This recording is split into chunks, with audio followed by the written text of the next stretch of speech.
एक ऐसी कंपनी के बारे में, अगर आपने वहां पे थोड़ा सा ज्यादा रिस्क लिया होता तो शायद वो कंपनी असली में आपको ज्यादा रिटर्न दे देती। इस कंपनी का नाम है अदानी ग्रीन्स। लेकिन अब क्वेश्चन ये खड़ा होता है कि क्या आने वाले टाइम में या क्या अभी भी मैं इस कंपनी में इन्वेस्ट कर सकता हूं, मुझे इन्वेस्टमेंट करना चाहिए? अगर मैंने इन्वेस्टमेंट किया हुआ था, मेरा 1000% रिटर्न बन गया है, तो क्या मुझे यहां से एग्जिट कर देना चाहिए? तो इस वीडियो में हम बात करेंगे अलग अलग फैक्ट्स के बारे में, करेंगे फंडामेंटल एनालिसिस, ताकि आपको पता चल सके कि इस टाइम पे as a investor, as a potential investor आपको क्या करना चाहिए, आपको इन्वेस्टमेंट करना चाहिए, नहीं इन्वेस्टमेंट करना चाहिए। तो चलिए आज इस वीडियो में डिस्कशन करते हैं अदानी ग्रीन्स के बारे में, करेंगे इसका फंडामेंटल एनालिसिस।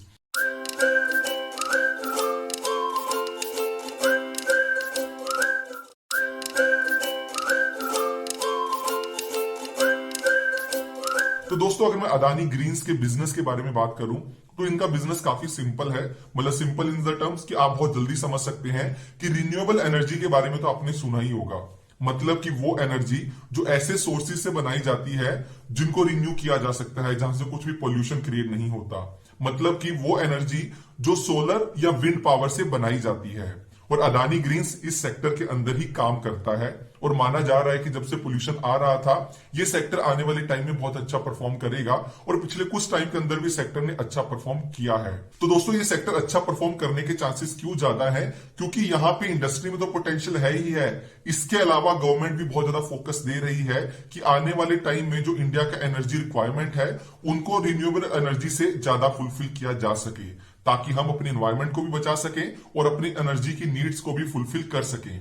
तो यहां पे अगर मैं गवर्नमेंट के एक ऑब्जेक्टिव की बात करता हूं तो गवर्नमेंट ने बोला है कि 175 गीगावाट ऑफ एनर्जी 2022 तक वो प्लान कर रहे हैं कि रिन्यूएबल सेक्टर से निकल के आना चाहिए। मतलब कि 175 गीगावाट ऑफ एनर्जी सोलर या विंड पावर से निकल के आना चाहिए। और उसमें से उनका ऑब्जेक्टिव है गवर्नमेंट का कि 175 में से 100 गीगावाट ऑफ एनर्जी वो निकल के आएगा सोलर सेक्टर से, मतलब कि सोलर पावर से। तो यहां से आपको समझ में आएगा कि गवर्नमेंट का ऑब्जेक्टिव क्या है। लेकिन ये समझने के लिए कि यहाँ पे ग्रोथ कितना है, आपको समझना पड़ेगा कि करंटली कितना एनर्जी अपना रिन्यूएबल सेक्टर से निकल के आता है। तो दोस्तों, अगर मैं आज की बात करता हूं तो आज की डेट में 90 gigawatt of our energy is coming from renewable energy sector. मतलब कि ये करंटली 90 गीगावाट्स है, आने वाले टाइम में ये बढ़ के 175 गीगावाट हो सकता है, जो गवर्नमेंट का ऑब्जेक्टिव है बाय 2022। तो यहां से आपको समझ में आएगा कि यहां पे जो ग्रोथ पोटेंशियल है वो कंपाउंडेड एनुअल रेट पे कितना ज्यादा हो सकता है आने वाले टाइम में।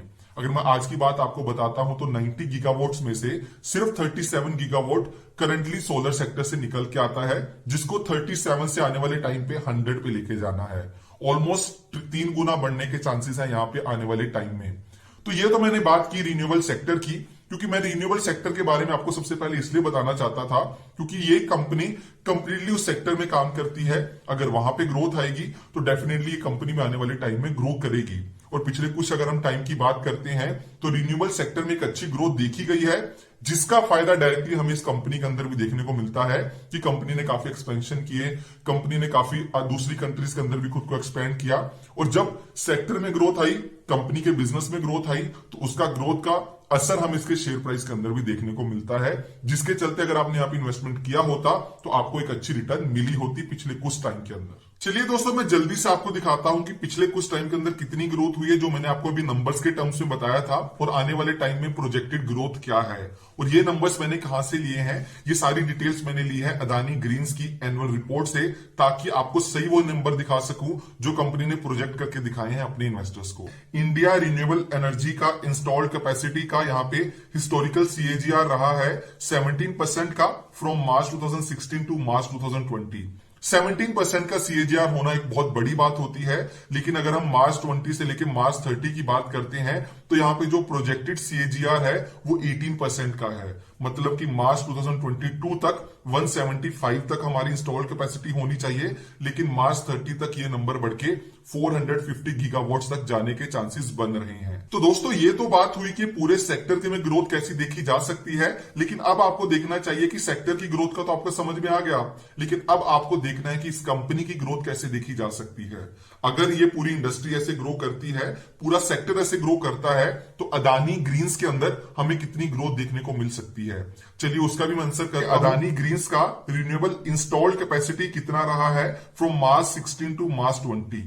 तो मार्च 16 में 0.3 गीगावाट्स इनका एनर्जी कैपेसिटी हुआ करता था, जो करंटली बढ़ के 2.5 गीगावाट्स हो गया है। मतलब कि मार्च 20 तक इन्होंने अपना सीएजीआर से जो ग्रोथ किया है वो 67% का है। 67% का सीएजीआर ग्रोथ हर साल में होना कोई भी मजाक की बात नहीं होती है। लेकिन अगर हम इसको मार्च 20 से लेके मार्च 25 तक प्रोजेक्ट करते हैं, तो यहाँ पे आप देख सकते हैं कि इनका जो प्रोजेक्टेड सीएजीआर ग्रोथ है आने वाले टाइम में वो 60% के आसपास का है।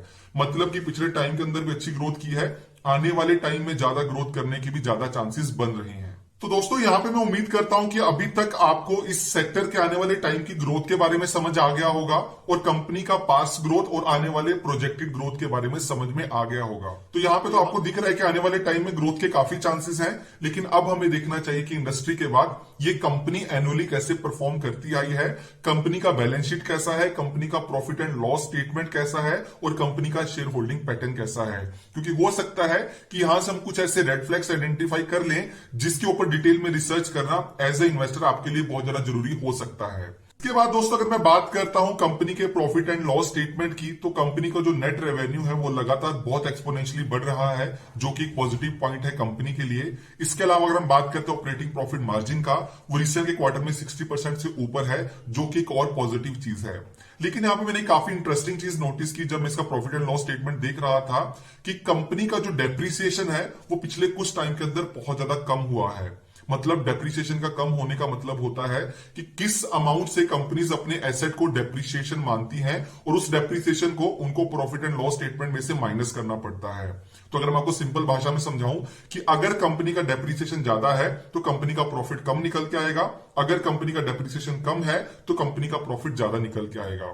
लेकिन जब मैंने थोड़ा डीपर जाके इसका रिसर्च करने का ट्राई किया, जब मैंने कंपनी का एनुअल रिपोर्ट पढ़ा, तो मुझे पता चला कि कंपनी ने अपने डेप्रिसिएशन करने के तरीके को चेंज किया है, जिसकी वजह से कंपनी का डेप्रिसिएशन पिछले कुछ टाइम के अंदर काफी कम हुआ है, जिसकी वजह से इनका नेट प्रॉफिट जंप हुआ है। तो यहां पे इंपॉर्टेंट है कि आप कंपनी का ऑपरेटिंग प्रॉफिट देखें नेट प्रॉफिट की जगह, अगर आपको पिछले कुछ सालों के साथ इसको कंपेयर करना है तो। क्योंकि दोस्तों डेप्रिसिएशन कम होने का मतलब है कि कंपनी जो एक लॉस मेकिंग कंपनी था, अभी प्रॉफिट मेकिंग कंपनी बन गई, क्योंकि कंपनी का डेप्रिसिएशन कम हो गया। और ये जो बिजनेस होता है रिन्यूएबल एनर्जी का, बहुत एसेट हैवी होता है, क्योंकि बहुत से एसेट लगाने पड़ते हैं, लैंड खरीदना पड़ता है, उनके ऊपर एसेट लगाने पड़ते हैं ताकि एनर्जी क्रिएट कर सके। वहां पे डेप्रिसिएशन चेंज करना कितना सही है कितना गलत है वो मैं आपके ऊपर छोड़ता हूं, लेकिन एक फैक्ट है जिसके ऊपर आपको बहुत बारीकी से देखना चाहिए कि कंपनी ने डेप्रिसिएशन क्यों चेंज किया। और ये आपको समझ में आना चाहिए कि जो कंपनी इस क्वार्टर में प्रॉफिट में आई है, तो दोस्तों कंपनी के प्रॉफिट में आने के पीछे एक बड़ा रीजन ये भी है कि कंपनी का डेप्रिसिएशन काफी कम हुआ है। तो as a retail investor, as a good investor, आपको इस चीज को नोटिस करना चाहिए और थोड़ा डीपर रिसर्च करना चाहिए। इसके बाद दोस्तों मैं चलता हूं बैलेंस शीट के ऊपर, जहां पे एक बहुत इंपॉर्टेंट चीज मुझे दिखती है, जो मैं चाहता हूं कि आज ए इन्वेस्टर आपको पता होनी चाहिए। वो ये कि कंपनी के ऊपर जो डेट है उसका अमाउंट बहुत ज्यादा है। मतलब कि कंपनी के ऊपर जो डेट अमाउंट है वो सिग्निफिकेंटली हाई है। तो यहां पे ये देखना पड़ेगा कि आने वाले टाइम में कंपनी अपने डेट को कैसे मैनेज करती है। तो यहां पे दो चीजें हैं, पहला कि कंपनी का डेट लेवल हाई है, जो कि एक फैक्ट है, लेकिन पिछले कुछ टाइम के अंदर इसका डेट लेवल बढ़ा है। तो इस चीज के ऊपर भी आप थोड़ा सा फोकस करें और थोड़ा सा ध्यान से देखें कि इसके पीछे क्या रीजन हो सकता है।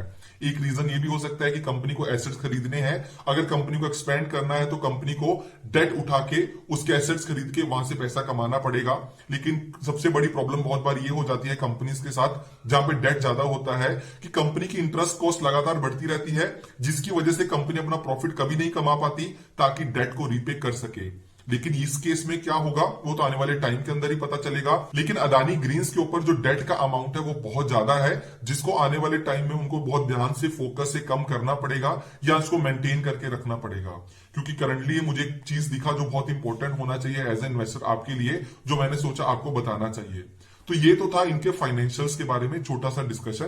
तो मैं चाहूंगा कि अगर आप इन्वेस्टमेंट करने के बारे में सोच रहे हैं तो थोड़ा सा डिटेल में जो छोटी छोटी चीजें मैंने आपको बताई इनके बारे में थोड़ा डिटेल में डिस्कशन कर लें, थोड़ा डिटेल में रिसर्च कर लें, ताकि आप डिसाइड कर सके कि क्या आपको इन्वेस्टमेंट करना है या आपको इन्वेस्टमेंट नहीं करना। तो दोस्तों यहाँ पे अभी तीन ही चीजें इंपॉर्टेंट निकल के आती हैं। सबसे पहला कि कंपनी जिस सेक्टर में काम कर रही है, नो डाउट उस सेक्टर में ग्रोथ का बहुत पोटेंशियल है।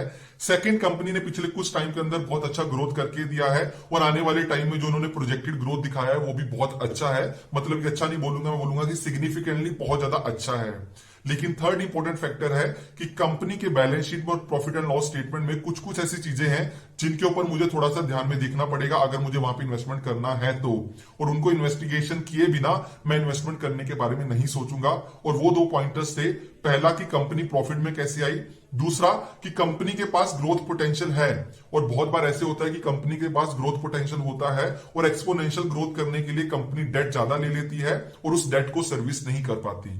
तो इस केस में हमें देखना पड़ेगा कि कंपनी के पास जो ग्रोथ पोटेंशियल है उसको अनलॉक करने के लिए कंपनी अपने डेट को कैसे मैनेज करती है। अगर सही से डेट को मैनेज कर पाएगी तो आने वाले टाइम में इंटरेस्ट कॉस्ट कम हो जाएगा, कंपनी का प्रॉफिटेबिलिटी बढ़ जाएगा, जिसका इंपैक्ट डायरेक्टली शेयर में देखने को मिलेगा। लेकिन यहां पे एज अ इन्वेस्टर ये सब रिसर्च करे बिना इन्वेस्टमेंट करना कहीं ना कहीं समझदारी नहीं होगी। तो दोस्तों मैं उम्मीद करता हूं कि आपको आज की वीडियो अच्छी लगी होगी। अगर आपको आज की वीडियो अच्छी लगी तो वीडियो को लाइक करें, हमें ऐसे सपोर्ट करते रहें ताकि आने वाले टाइम में हम और ऐसी वीडियोस लेके आते रहें ताकि हम आपको एक अच्छा और इंटेलिजेंट इन्वेस्टर बनने में काफी हेल्प कर सकें। आप हमें कमेंट करके बता सकते हैं कि आपको क्या लगता है कि क्या हमें अदानी ग्रीन एनर्जी के अंदर इन्वेस्टमेंट करना चाहिए या करंटली हमें इन्वेस्टमेंट करने से बचना चाहिए। और जो मैंने आपको थोड़े रेड फ्लैग्स के बारे में बताया उनके बारे में भी आप डिटेल में डिस्कशन कर सकते हैं ताकि हमारे व्यूअर्स को आपके कमेंट से काफी कुछ सीखने को